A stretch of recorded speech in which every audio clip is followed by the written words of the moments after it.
Hello, I'm James Ingram.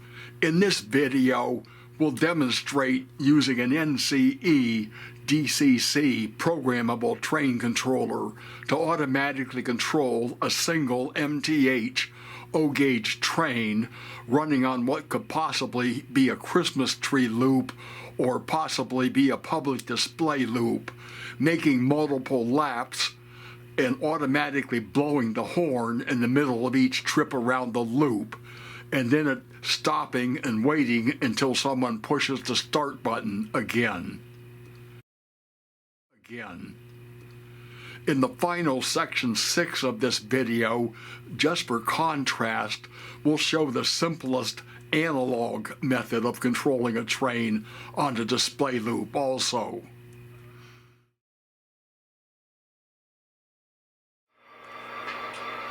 We're going to push our public push button there, at which point the status light will change to red and we'll get the announcement from our announcement decoder.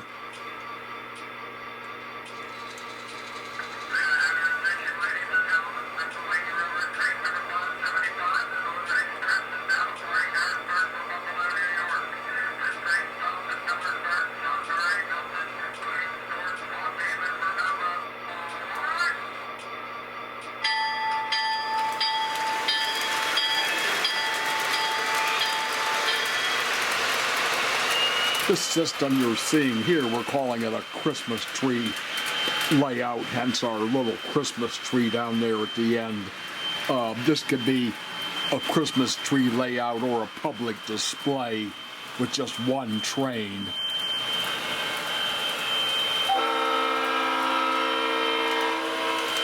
And this system is basically an offshoot of the previous video, 846, where we ran 3 trains.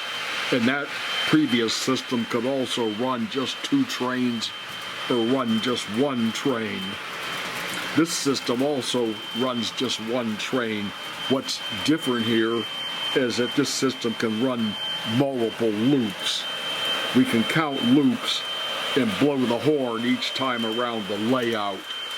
Now, the engine just made its first loop around the layout. And what we're doing, we're running partway around the loop, and then we blow the horn partway around. The first blowing of the horn was 2 seconds. The second time around will be 4 seconds.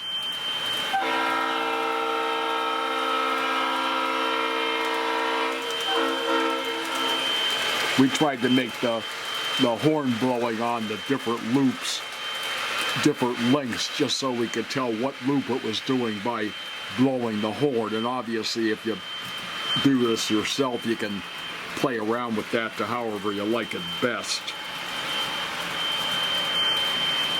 Now that engine's coming in for the second lap, and on our control panel the far right yellow button is what we call the repeat switch, which means when it does a complete cycle, it'll stop at the station, wait 12 seconds, but then it will start doing this all over again.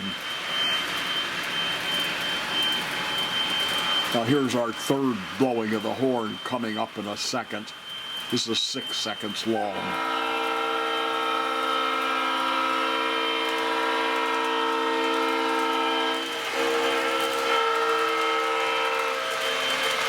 Now that's our third lap around. We could actually have the train do more laps. There's extra space in the programmable controller there to put more commands in since we're only running 1 train.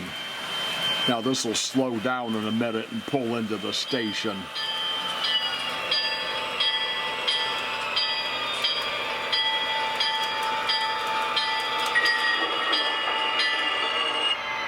Now that was a complete cycle. If the repeat switch was open, the status light would go back to green and the train would wait till somebody pushed the button. But since it's closed, it'll wait 12 seconds.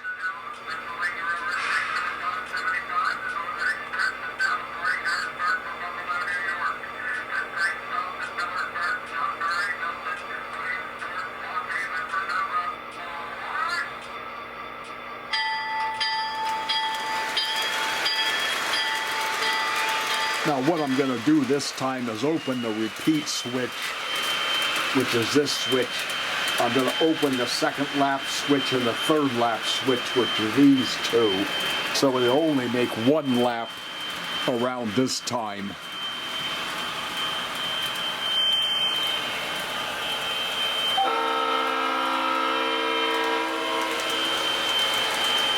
Now you might think this is complicated for a simple Christmas tree layout, but it adds a little more pizzazz. While the engine's waiting, you've got the lights and the sound going on. And if you got kids or grandkids, you can show them how to change the variables in that controller, and they can experiment with a little bit of simple programming as an educational experience.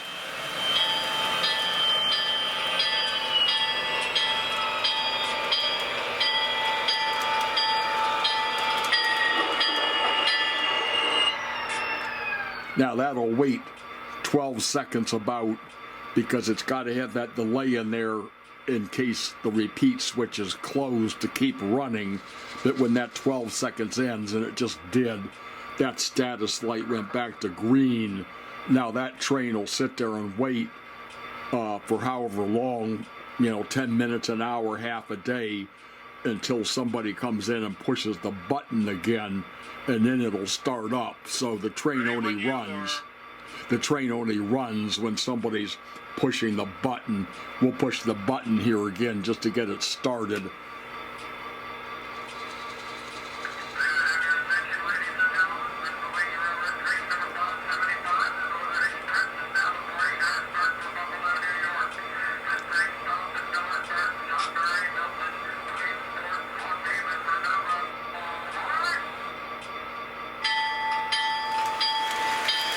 I can see our status light went to red after we pushed the button, and it's starting to do the whole thing all over again.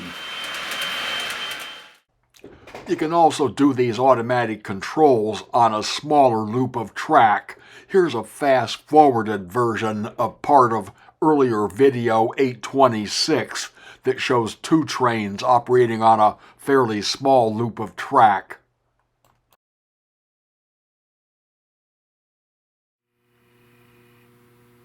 Here's our control panel. Same thing hardware-wise as the previous videos. The only thing different between this and the previous videos, we've changed our programming in here, and we've changed our label out here. We now have, we have our repeat switch the same as always. This is the announcement switch. If we open this switch, then it doesn't make the announcements.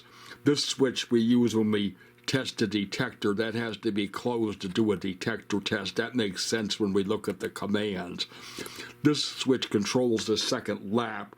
Right now it's open from the last demonstration, but if we close this switch, it'll go from one lap to making 2 laps. Then if we close this switch, it'll go from making 2 laps to 3 laps. And then the last 4 switches are to select different locomotives.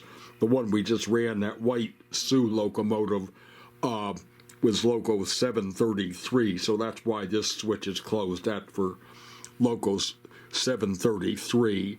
If you need to run a loco that's not on this list, then you can either go in and change one number in this thing so it looks for a different locomotive number to start, or you can go in and change a number on the locomotive to temporarily match one of these numbers, which is fairly easy with DCC.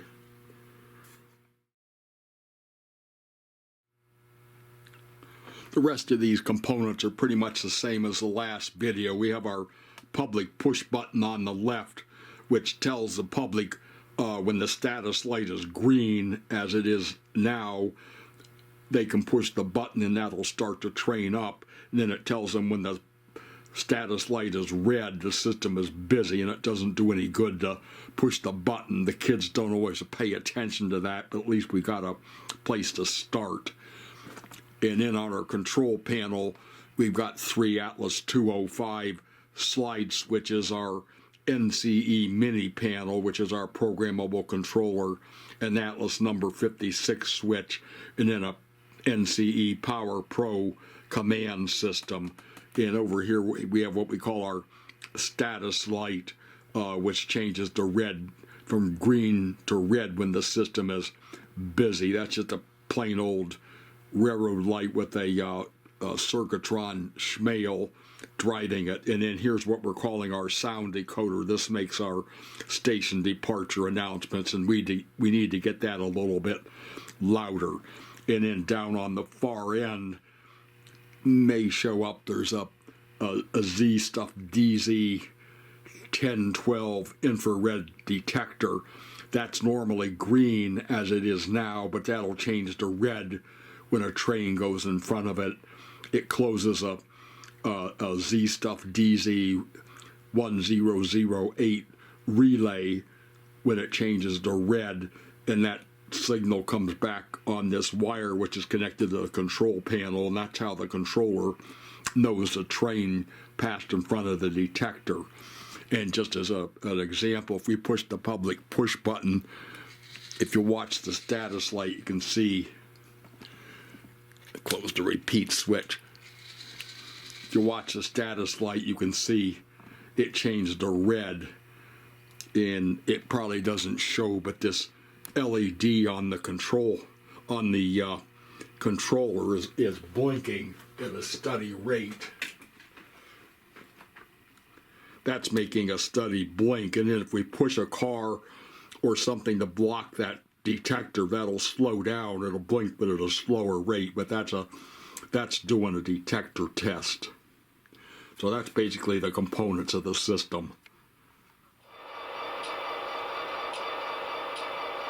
One thing we should probably emphasize, you probably know this, but just in case, you can still run this layout with a handheld controller, just like you're used to doing, as long as this programmable controller over here, as long as this thing is either not sending commands or it's shut down, so you don't have two things sending conflicting commands. You can run this with the handheld controller, which I've got in front of the camera now. If I increase the speed to 1, got to find the right button.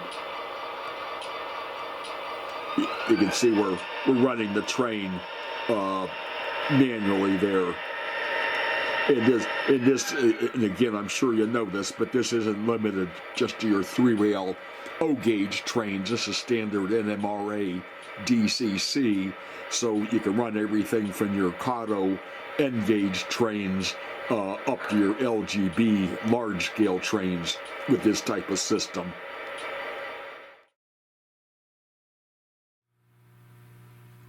If we look at the logic diagram for this layout, and this is so simple you could argue we may not even need a logic diagram, but here it is. Here's the layout. The camera was positioned over here, and the detector was back here. And the one point we should mention, it's probably good to try to do the horn blowing. Remember, we blew the horn every time the train went around the loop. We were counting loops, counting laps, I guess I should say, with this layout. But where the line is thicker green here is probably where we want to try to do our horn blowing out here in the middle pretty much, because we want to have the horn blowing done before we get around to the detector, because the controller can only do one thing at a time. It's a fairly simple controller, and if it's blowing the horn, it can't be watching for the detector. So if we're still blowing the horn when we come around here, we're going to miss a detector. Now, that's no big tragedy on a one-train layout, because you can't have a collision with only one train, but still we want to keep it running the way it was designed if we can. And we use a delay statement when we cross the detector, the final loop. When we cross the detector, we use a delay statement to bring the train all the way up here and park it. And it doesn't have to come this far forward, but we did for the video just to get the train parked up closer to where the camera was. But you could park the train anywhere, here or wherever. You just got to get it across and out of the way of the detector so the train is sitting in in front of the detector, somewhere I should say, and downstream of the detector. And you could also do this system just using one big long delay statement, start the train up and then use a long delay statement. And when I say delay statement, that basically puts the processor to sleep, or it said another way, it tells it to do nothing. But if you gave it like a 45-second delay statement, it would do nothing for 45 seconds. Then when it woke up, it would start looking for the detector, and the next time the train came around, it would see the detector and bring it up and stop it. That would work also. But the way we did it, you can count loops, and it has the extra advantage you can blow the horn somewhere out in the middle of the layout. But just to keep in mind, you could do this two different ways.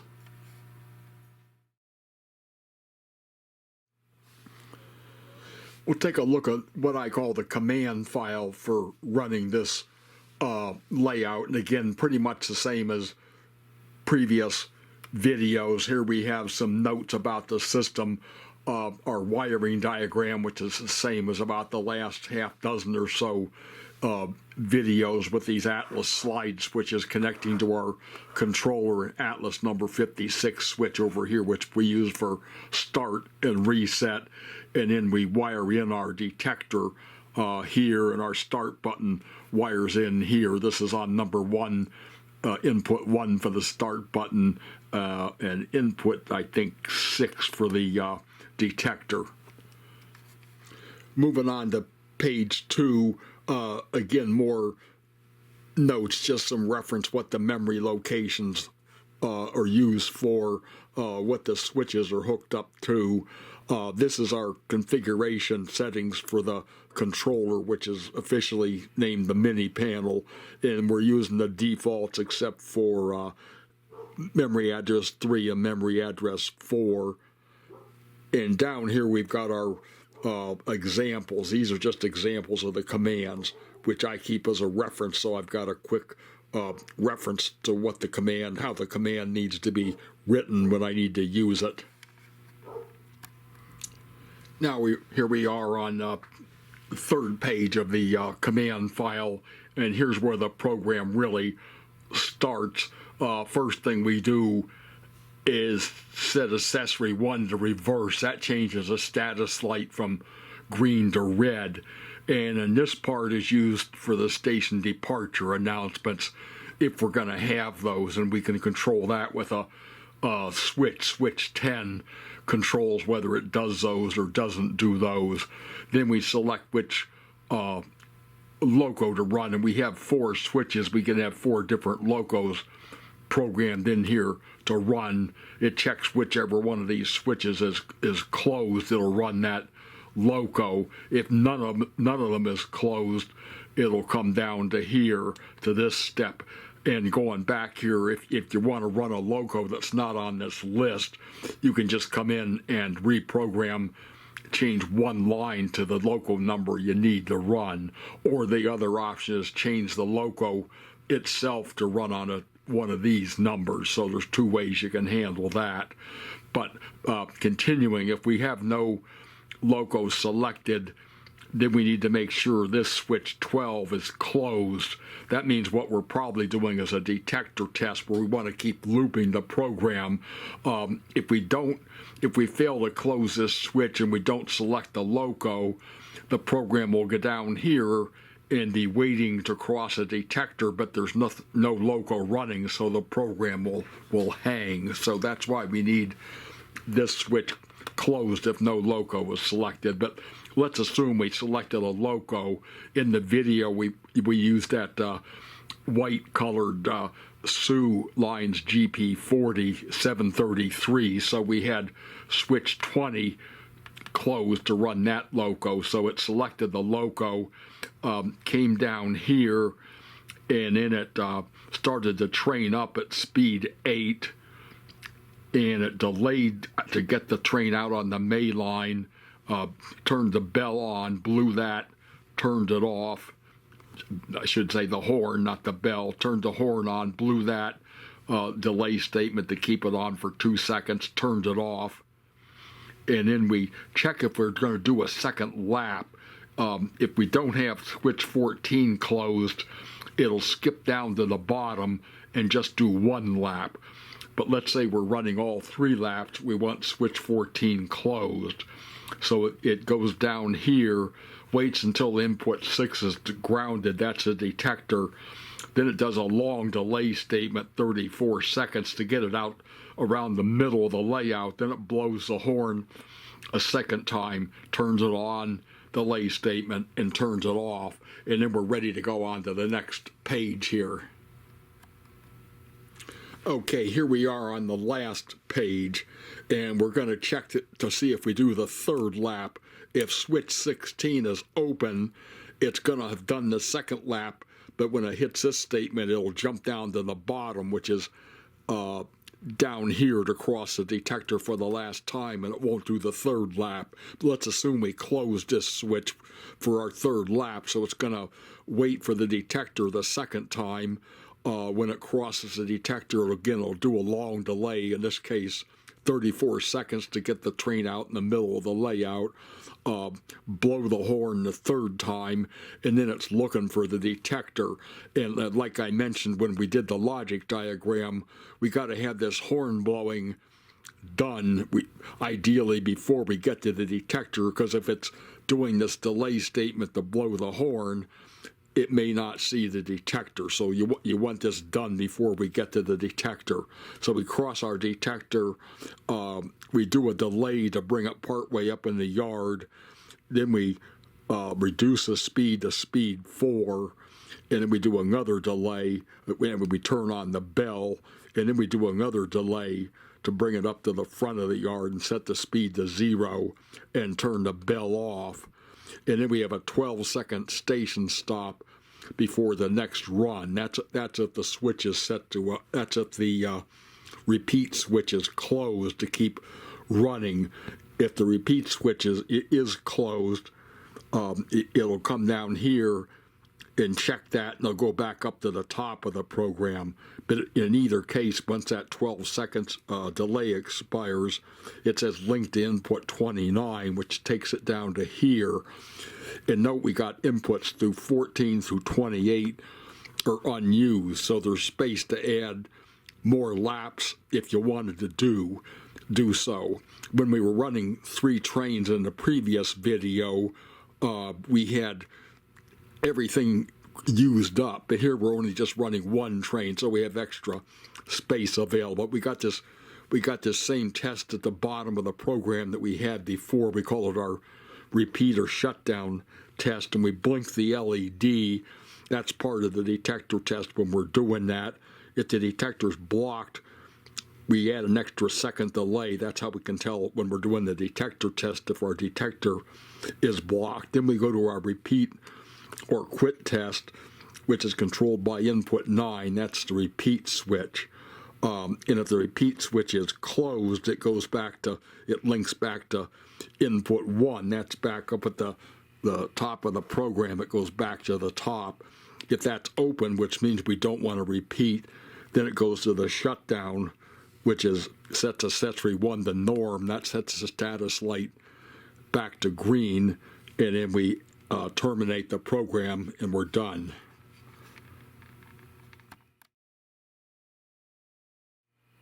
Just for contrast, let's talk about probably what's the simplest analog way to accomplish this.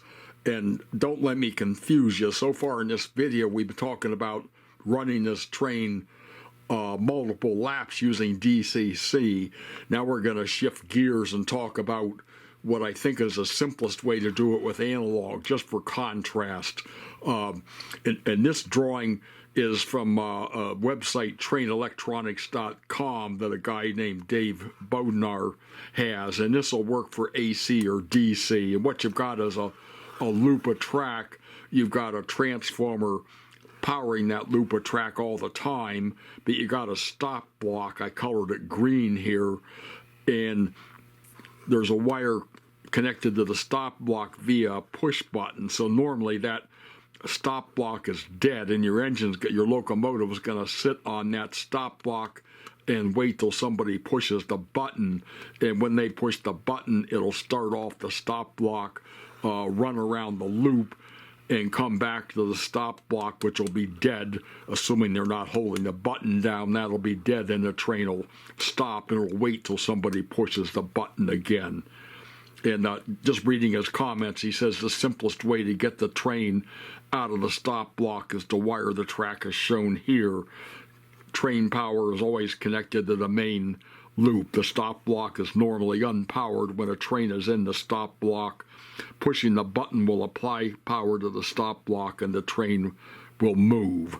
So again, that's the simplest way probably to do it analog, but you can only get one without adding some more electronics. You can only get one loop for each time you push the button here. The advantage of the DCC system is while your engine's idling, you've got the lights, you've got the sound when lighting, you've got the multiple lap capability, and you've got the horn blowing each lap, and there's no track block needed. Again, this is when you're using the DCC, such as has been demonstrated in this video.